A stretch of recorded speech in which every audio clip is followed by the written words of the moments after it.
Secret of the Mimic has 3 endings, so which is the canon one, and what actually happens to Mimic after the correct ending? What happens to Fiona, Edwin, and how does the Mimic turn from this to this 50 years later? All of this reveals a shocking truth about Mimic's survival, and what it means for the future of Fazbear Entertainment. Prepare to have your understanding of FNAF's lore completely shattered, starting with the canon ending. Now don't worry, we will get onto the Mimic, Fiona, Edwin, and everything else in between, but let's start off by actually saying which is the canon ending so we can follow on from that. And that's easy, right? The one which ends at 6 AM. No, but seriously, let's start with the ones which we know are not canon. And unfortunately, one we definitely know isn't canon is the moon.exe ending. It's the one where we basically get all the collectibles, put them into the machine, and then when we get to the Murray house, we go into David's bedroom and M1 is there. And in this ending, you basically subdue the Mimic, turn him good back to his original nice David Murray self and put him to bed, and we live happily ever after. Now, we know that probably isn't true because we see the Mimic in what? Ruin? 50 years later? So that can't be the case, and doesn't really set up a sequel, so that ending isn't canon. We then also have the ending where we give the data driver to Fiona. We then leave the facility, only for us to have the Mimic come after us and kill us. Now, you could argue that this could be a canon ending, but in giving the data driver / the Mimic blueprints to Fiona, nothing will change. They will just try and contain the Mimic in the facility. But we know that isn't the case because the Mimic has now come after us in our van. We see it in the ending. Doesn't really set up a sequel as such, because Fiona isn't going to do anything with them Mimic blueprints. What will likely happen is that M2 will then stay in the factory and Fazbear Entertainment will continue to send more employees to their deaths, just repeating the cycle. Also in this bad ending, you wake up on the R&D stage. You know, that prototype Fazbear restaurant we see? Well, the Mimic has stuffed you in a suit and you're performing on stage, and you can see the Mimic in the background just watching. That sometimes plays after that ending, but can also play if you just leave Murray's costume man at any point. Leading us on to the 3rd ending, which is likely the canon ending, and I'll tell you why. In this ending, obviously you go to the house, you then escape through the factory floor, all the little squigglies are chasing after you, you leave the van with the data driver, and lo and behold, the Mimic gets a hold of you, and just as you think he's about to kill you, he takes the data driver instead, leaving you alive, but then the Mimic now has the plans to his own construction and design. This sets up future games. The only issue here is, how does this connect to Security Breach, Ruin, his design change, and containing the Mimic in his little room we see him in Ruin? Well, don't worry, I have all them answers. Let's start by answering the potential design change from this Mimic, which we see in 1979, to this Mimic we see in 1930 in Security Breach's Ruin. Well, we've kinda answered that already. The Mimic takes the blueprints to his own design, meaning he can tweak and build other potential Mimic suits. Now we know he's clearly going to change his design. This gives us answers to say how he can do it because he has his own plans. Simples. And how he could potentially manufacture even more if he wanted to. The real issue we have is how does it link up to them games? Now we do know MXES is in Security Breach's Ruin, which we know is exactly the same as the Fiona machine, just different wording. You see, the MXEX acronym is actually confirmed in Secret of the Mimic, and it stands for Mechanical X-Form Experimental Storage. Basically the cradle, which they're referring to throughout the entirety of the game. And I'll read that log for you right now. Edwin, please talk to me. We need to stop it together. Here are the blueprints for the cradle. It can keep David safe and provide boundaries. It's a type of computer and it's bigger than anything we've done before. If you won't finish the program, consider building the cradle. It will keep people safe.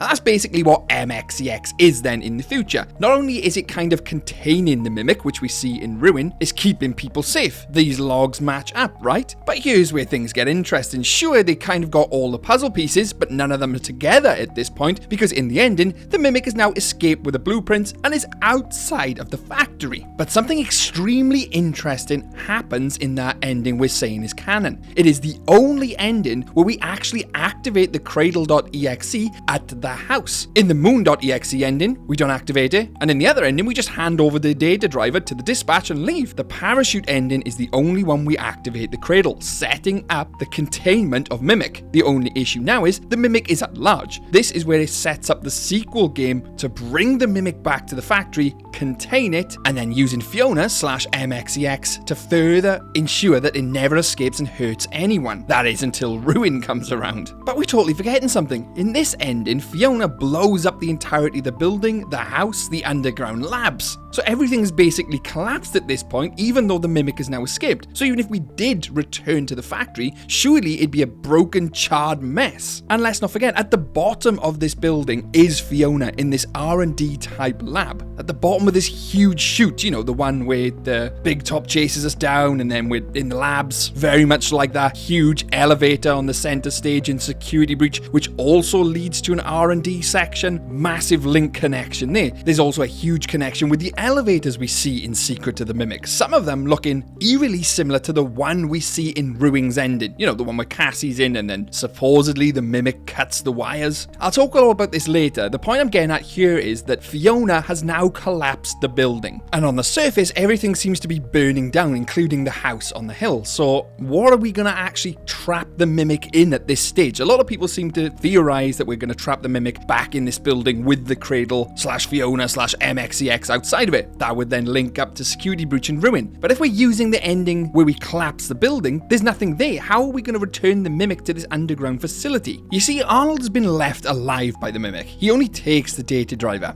so it'd be highly likely we're going to play as Arnold in the next game. Could even be a direct continuation, Arnold waking up in the crash, either being woken up by Dispatch, which would be Fiona, or someone we know could potentially still be alive. What if Edward Murray is the one now who contacts and guides Arnold through the next part of this adventure, helping contain the creation he had built? Because let's remember something here. When they teased this game, they did a little update in Help Wanted 2, and what they actually teased was Fiona/MXEX getting taken away from Murray's costume manor in a van. Now, as much as I'd like to say that this is Arnold's van, we know Arnold's van has now been destroyed in the crash, but it definitely looks like a Fazbear Entertainment van. So either way, someone is taking that MXEX away from the rubble to a new location potentially, or a part of the factory which is now undamaged. And it's highly likely Arnold is going to have help in the form of either Dispatch, which I think is unlikely, or another physical person who can help him carry this machine, potentially Edwin Murray. We don't see his body actually anywhere in the house or the fire. It's alluded to that potentially he's been hurt, his legs damaged, but at no point do we actually see evidence that he has died. And in the books, he actually does return 30-40 years in the future as a board member for Fazbear Entertainment. You see, yes, in the Parachute.exe ending, the one we're saying is canon, we do see some of the facility crumbling. We do see some of it burning. That doesn't mean that we won't be able to return to it. Look at Security Breach's ending. It's exactly the same. A huge earthquake or whatever it is happens. The entirety of the Pizzaplex looks like it's collapsing,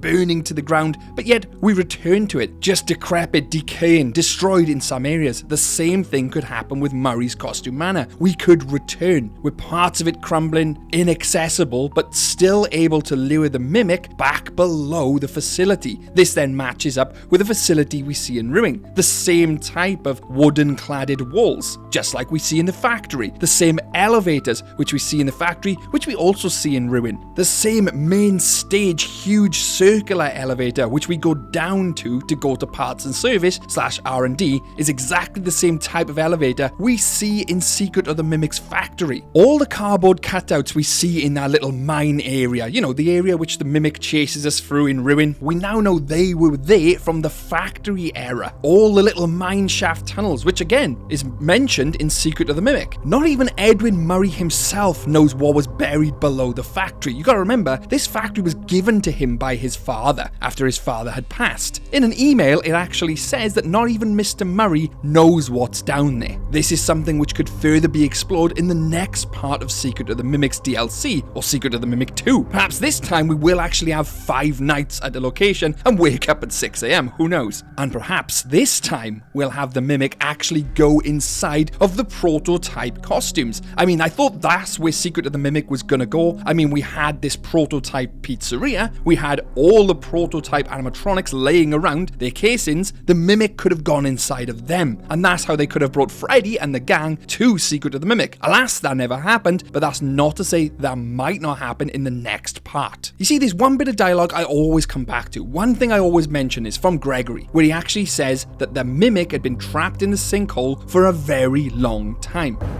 That thing in the sinkhole tricked you. I really don't know what it is, but it's been trapped down here a really long time.